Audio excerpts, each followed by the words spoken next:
Com a aproximação dos dias de aplicação do Enem 2024, a Rádio Alvorada FM apresenta nesta semana uma série especial com dicas para cada uma das provas. Nesta sexta-feira, o professor de cursinho pré-vestibular Pedro Moll fala sobre a prova de redação. Confira agora a íntegra da entrevista. Para a redação do Enem, são avaliadas 5 competências. Quais são os critérios de avaliação e como os candidatos podem se preparar para eles? Olha, foi muito interessante a sua pergunta, porque a gente escreve uma redação que o corretor quer ler. E o corretor, ele justamente se baseia nas 5 competências para poder atribuir ponto aos alunos. Na competência de número 1, os alunos são avaliados quanto ao uso correto da norma padrão, a escolha vocabular, se a escolha não está muito vaga, se não está muito informal. Então essa é a competência que a galera geralmente teme um pouco mais, que tem a ver com o uso da norma padrão. Os aspectos gramaticais de uma maneira geral, né? A competência número 2, eu costumo dizer que é a competência mãe do Enem, ela que manda em tudo. Ela é a mais poderosa, porque ela avalia 3 coisas ao mesmo tempo. Se o aluno faz um texto dissertativo e argumentativo ao mesmo tempo, né? Se ele traz informações sobre o tema, se ele se posiciona em relação a isso e se ele é capaz de defender esse posicionamento que ele estipulou ali desde a introdução naquilo que a gente chama de tese, que é a opinião dele sobre o assunto. Por último, se o aluno atendeu a todas as exigências da frase temática, né? Se ele está falando sobre o assunto, se ele está adequado ao contexto, o Enem geralmente pede um contexto, né? Brasileiro,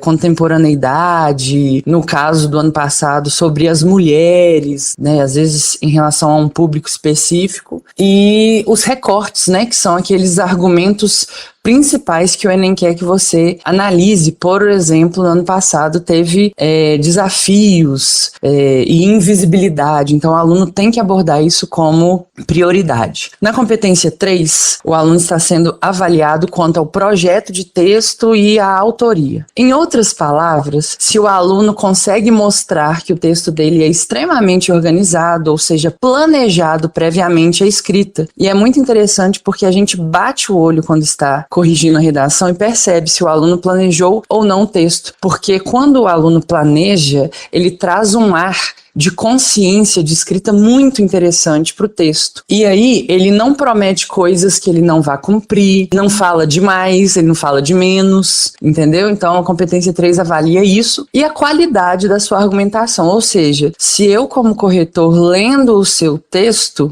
eu consigo entender tudo pelo próprio texto, sem ter que extrapolar, sem ter que buscar informações em meios de comunicação. Se o texto dá conta dele mesmo. A competência 4 avalia os mecanismos linguísticos, ou seja, se o aluno consegue conectar bem as ideias, se ele sabe utilizar, por exemplo, sinônimos dessas palavras que vão ser mais importantes, se ele tem aí um repertório coesivo de conjunções que denotam explicações, que denotam contraste, que denotam conclusão e consequência. Então essa é a competência de número 4, que é muito menosprezada pelos alunos, e no ano passado a gente viu muito aluno não tirando a nota que queria por causa de repetição excessiva de conjunções, por exemplo. Essa é também, assim como a competência de número 1, uma competência gramatical. Então, para quem falou que não cai gramática no Enem, tome cuidado, porque 400 pontos da redação dizem respeito ao uso desses recursos gramaticais. E por último, sabendo que o Enem vai trazer um tema que ou é um problema ou passa por um problema, o aluno tem que olhar para aquela situação problemática e tentar pensar em uma solução. Porque no fim das contas o Enem quer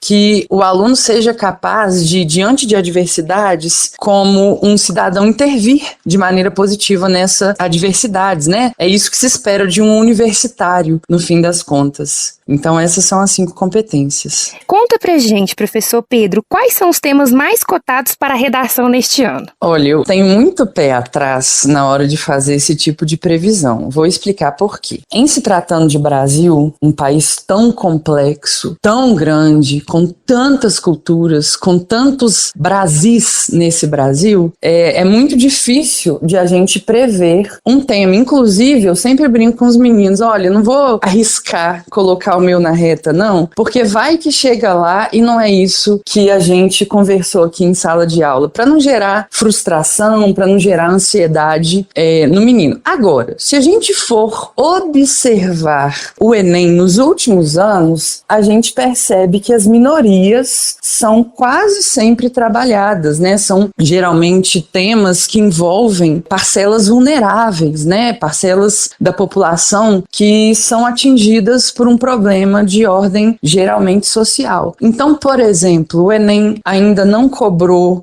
um tema sobre idosos, o Enem ainda não cobrou um tema sobre o público LGBTQIAP+, o Enem há muitos anos não cobra um tema do eixo ambiental. Então, por exemplo, alguma discussão relacionada às enchentes, em relação, por exemplo, às queimadas, eu acho que esses temas são bastante pertinentes, né? Principalmente se a gente for pensar nessa seca que teve aqui em Belo Horizonte, né, de 170 dias e esse tanto de queimada, não que o tema do Enem seja baseado em Belo Horizonte, mas o que aconteceu em Belo Horizonte se replica em muitas outras localidades. Bom, professor, quais são as orientações para a estruturação de um texto coeso e coerente? Bom, essa pergunta é muito boa, porque isso, no fim das contas, é o que mais dá ponto para o aluno no Enem. É isso que está sendo avaliado e é isso que vai fazer com que o aluno obtenha ou não uma boa nota. Bom, o aluno tem que entender muito bem as 3 partes do texto. A introdução, o desenvolvimento, que a gente sugere que sejam 2 desenvolvimentos para ver uma progressão temática, um desenvolvimento abordando um tópico, outro desenvolvimento abordando um outro tópico. E a conclusão. Na introdução, o aluno precisa trazer o tema de maneira completa. Talvez, se você se lembrar de algum filme, de algum documentário, de algum livro, de algum acontecimento midiático que de alguma maneira se relacione com o tema, é interessante você contextualizar nesse início aí na introdução. Depois você vai apresentar esse tema de maneira completa. Em seguida, você precisa mostrar qual que é o seu posicionamento em relação a isso. Então, foco em alguns adjetivos, em alguns advérbios que marcam esse posicionamento do autor. Por exemplo, esse quadro prejudicial, quando você coloca esse adjetivo prejudicial, você está se colocando também dentro do texto e evidenciando a sua tese. E aí, se você quiser, sabendo que vai haver na conclusão uma proposta de intervenção, é legal você trazer uma antecipação. Logo, é preciso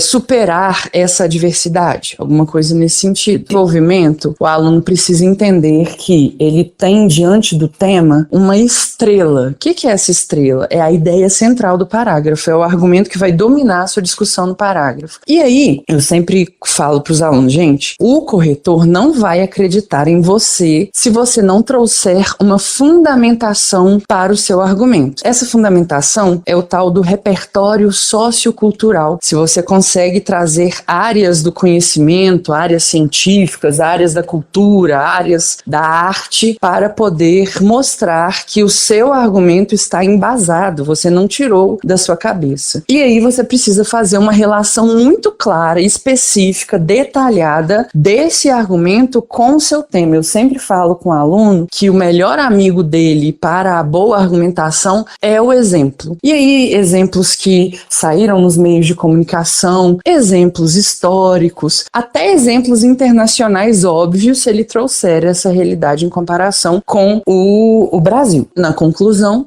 o aluno precisa abordar esse argumento que ele trouxe como causa do problema, geralmente fica lá no primeiro desenvolvimento, e resolver essa situação. Por exemplo, se o aluno falou que o problema é uma educação deficitária sobre o assunto, ele precisa resolver essa educação deficitária com uma ação que supere essa lacuna do ensino. E com a finalidade, óbvio, de superar o tema e, caso o aluno tenha trazido as consequências do tema, também os seus desdobramentos. Então, basicamente, se o aluno entende isso, essa estrutura maior de que na introdução você apresenta, no desenvolvimento você sustenta o seu ponto de vista com objetividades, ou seja, conhecimentos de outra área. E no fim você tem que resolver não só o tema, mas o problema que você escolheu como argumento. O aluno, ele tá bem. E aí, independentemente do tema que cair, ele vai conseguir se virar muito bem, porque o que mais dá ponto no texto Enem é a adequação à estrutura dissertativa argumentativa. Bom, professor, nessa reta final do Enem, quais são as principais dicas que você daria para quem vai realizar a prova de redação? Bom, as principais dicas para quem está aí na reta final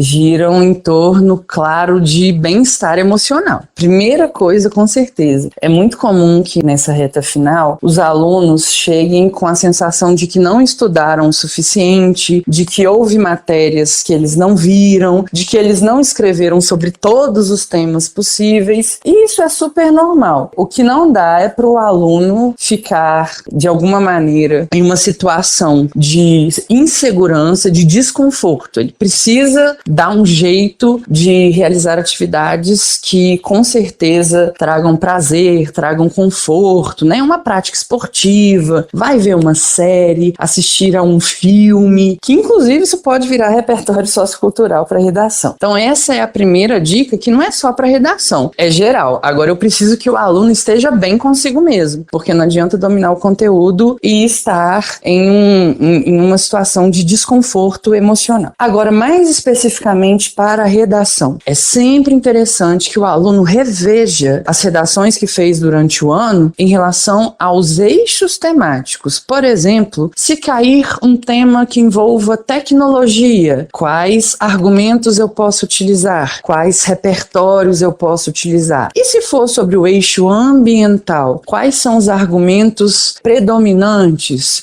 Quais conhecimentos eu posso usar para embasar esses argumentos? Então agora é o estudo por eixos temáticos, a revisão de estudo por eixos temáticos, na verdade. E eu acho que se o aluno estiver ainda muito insatisfeito, nossa, eu não fiz sobre todos os temas, talvez agora não dê para escrever muitas redações, né? Nós já estamos nos últimos dias. Mas às vezes, se ele não for escrever, quem sabe se ele planejar aquele texto para ele ficar seguro consigo mesmo, né? Tirar essa pulga atrás da orelha, vamos dizer assim. E assim, encerramos a série especial do Painel Alvorada primeira edição, contendo dicas sobre cada um dos cadernos da prova do Enem 2024. Uma boa prova a todos. Para a Rádio Alvorada FM, repórter Marcela Calisto.